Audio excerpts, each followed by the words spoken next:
patenono timbang perpisahan iya kang sulisya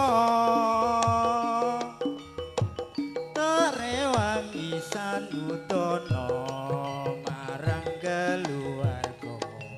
karo lan putra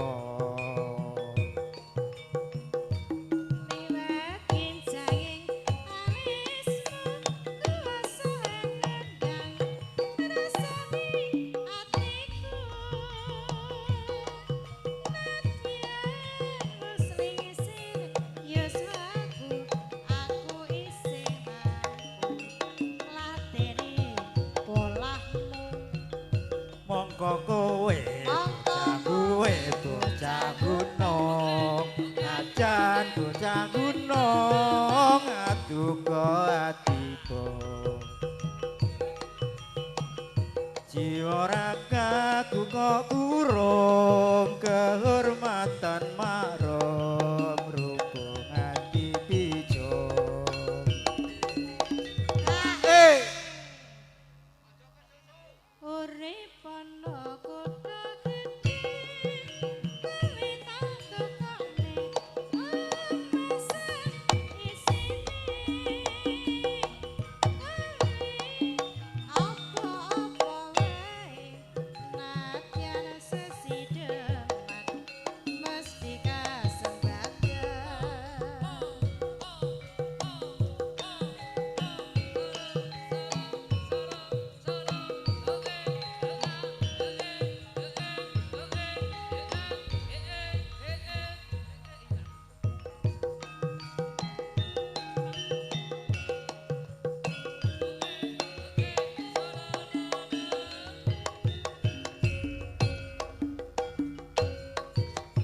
luwe becik patenono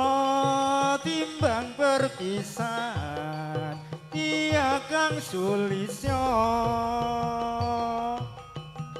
terewangi sanutono marang keluarga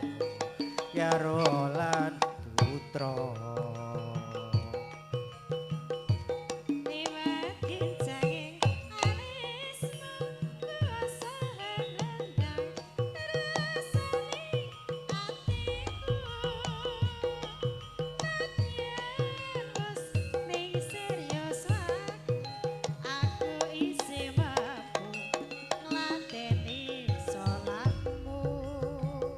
Ayo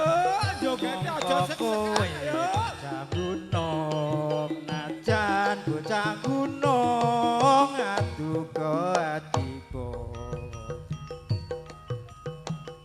jiwa ragaku kok kurung